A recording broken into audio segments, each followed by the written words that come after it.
Sometimes, customers try to buy products they shouldn't. As a C-store manager, you must ensure that only customers of the appropriate age purchase restricted items. With Passport X, it's easy to manage restricted items. Let's see how. In the head office portal main menu, open Catalog, click on Setup, and select Item List Group. Click New. Enter a description. Click Save. Search the item you want to add. Select the item. Click the arrow button to add the items to the list. Click on the Store tab.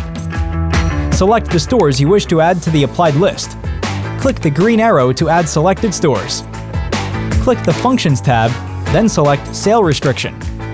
Click Save. Click Sales Restrictions.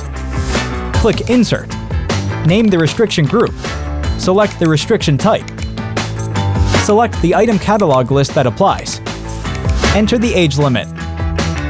Activate list and click Save. This new age restriction is automatically downloaded to the store's point of sale. When a customer purchases a restricted item, the cashier is required to see ID. The item can only be added to the basket after validation of the customer's birth date. With Passport X, you can easily manage the operational efficiency of your business and keep customers satisfied. Passport X by Gilbarco Veeder-Root.